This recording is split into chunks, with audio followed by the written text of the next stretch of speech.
केंद्र सरकार ने 18 से 22 सितंबर तक संसद का विशेष सत्र बुलाया था, जिसको लेकर विपक्ष की तरफ से तरह तरह के सवाल उठाए जा रहे थे। वन नेशन वन इलेक्शन और इंडिया का नाम बदले जाने को लेकर के सियासत भी काफी गरमाई हुई थी।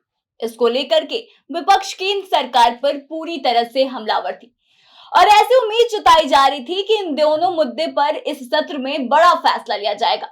तो फिलहाल केंद्र सरकार ने आने वाले 18 से 22 सितंबर तक बुलाए गए संसद के विशेष सत्र का प्रस्तावित एजेंडा जारी कर दिया है, जिसमें वन नेशन वन इलेक्शन और इंडिया का नाम बदले जाने के बारे में क्या कुछ कहा गया है, आइए आपको बताते हैं। नमस्कार, आप देख रहे हैं द बिहार प्रोजेक्ट और मैं हूं आपके साथ आत्मजा। दरअसल केंद्र सरकार की तरफ से इसको लेकर एक अधिसूचना जारी करते हुए यह बताया गया है कि विशेष सत्र के पहले दिन लोकसभा और राज्यसभा में 75 सालों में संसद की यात्रा पर चर्चा होगी। इस दौरान संविधान सभा से लेकर आज तक संसदीय यात्रा पर भी चर्चा होगी। यही संसद के इस विशेष सत्र के दौरान 4 विधेयकों को भी दोनों सदनों में पेश किया जाएगा। दरअसल मोदी सरकार द्वारा बुलाए गए 5 दिन के इस विशेष सत्र के एजेंडे को लेकर के विपक्ष लगातार सवाल उठा रही थी।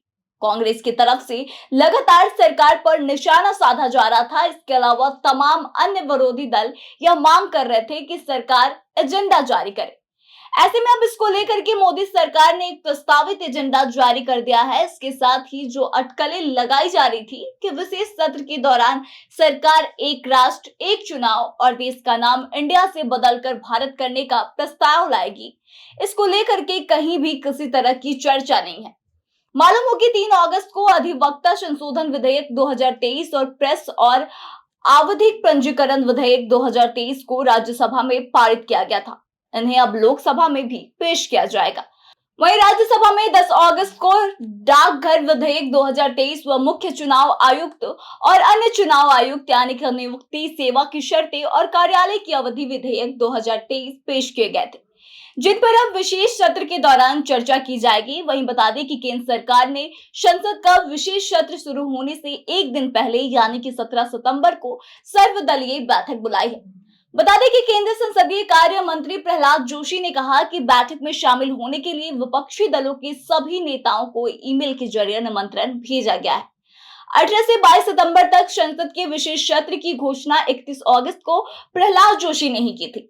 उस समय इसके लिए एजेंडा गुप्त था, जिससे विपक्ष की ओर से अटकलें और आलोचनाएं शुरू हो गई थी। उधर विपक्ष भी विशेष सत्र के लिए अपने एजेंडे की घोषणा कर चुका है। बता दें कि सोनिया गांधी द्वारा जारी पत्र में 9 बिंदुओं का जिक्र किया गया है। इनमें अदानी मामले में जेपीसी की मांग भी शामिल है। इसके अलावा भी कई और मामले विपक्ष सरकार को घेरने की तैयारी में लेकर आई है। हालांकि बीजेपी ने इस पर जवाब देते हुए कहा दिया है कि इन मुद्दों पर पहले ही चर्चा हो चुकी है, लिहाजा विशेष सत्र में भी हंगामा होने की बेहद ही आसार दिखाई दे रहे हैं। तो आपको बता दें कि केंद्र सरकार की तरफ से जो यह विशेष सत्र बुलाई जा रही है, इसमें केंद्र सरकार ने अपने एजेंडे की घोषणा कर दी है, जिसमें कि वन नेशन वन इलेक्शन और भारत का नाम इंडिया से हटाकर भारत करने को लेकर किसी भी तरह की कोई चर्चा नहीं हुई है। वहीं आपको बता दें कि केंद्र सरकार की तरफ से जो विधेयक और पास करने के लिए एजेंडे बताए गए हैं, वहीं दूसरी तरफ विपक्ष की तरफ से अपने अलग एजेंडे दिखाए जा रहे हैं। हालांकि मोदी सरकार की तरफ से यह बात कहा गया है कि इस पे पहले भी संसद में चर्चा हो चुकी है, तो अब इस पे नहीं होगी। तो जाहिर सी बात है कि अगर विपक्ष की बात नहीं सुनी जाएगी तो फिर से संसद में जोरदार हंगामा होने की संभावना है। आपका इस विषय पे क्या कहना है? अपने विचारों को कमेंट करके जरूर बताएं और आगे की तमाम खबरों के लिए बने रहे हमारे साथ, देखते रहे द बिहार प्रोजेक्ट।